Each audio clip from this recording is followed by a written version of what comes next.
the enforcement regimes you face are very, very different across different countries, and the methodologies you thus have to apply are very, very different across different countries.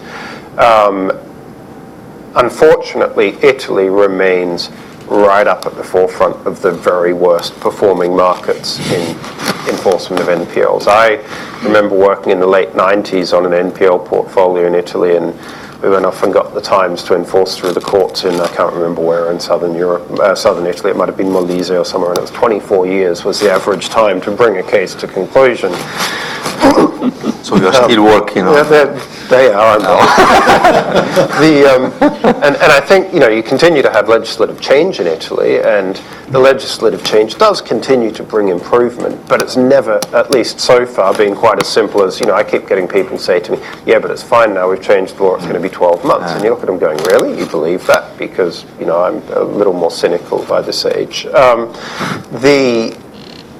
But I think the reality of it is, whether you're in Eastern Europe or Southern Europe, you have those issues. And clearly, vis-a-vis enforcement in the UK, which I can enforce in the next 24 hours, it's a different environment.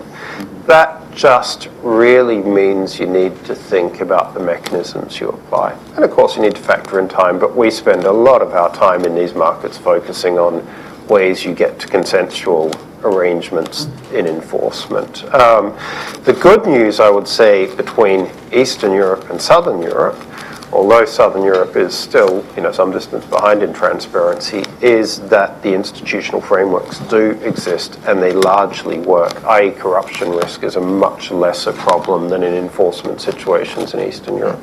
So we see Southern Europe as entirely investable in that space. Spain is a good market for it. It's very efficient.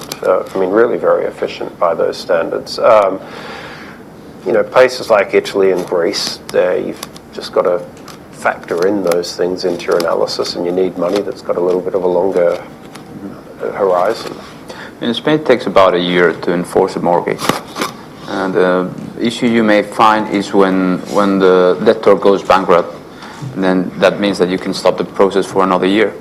So that brings you to 24 months, which is not very, very attractive, but is way better than 24. It's shorter than 24. Yeah, 24 months or 24 years. It's 12 times.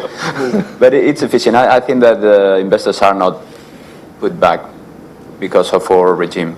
It's not as fast, of course, as the UK, or if you're enforcing a pledge, it's not as fast as Luxembourg, of course. But you have a reasonable period of time that you can manage quite well. I think to that point, none of these regimes are the way you design them as a creditor. But, Spain, 24 months, you'll get through, that's fine, you can manage that.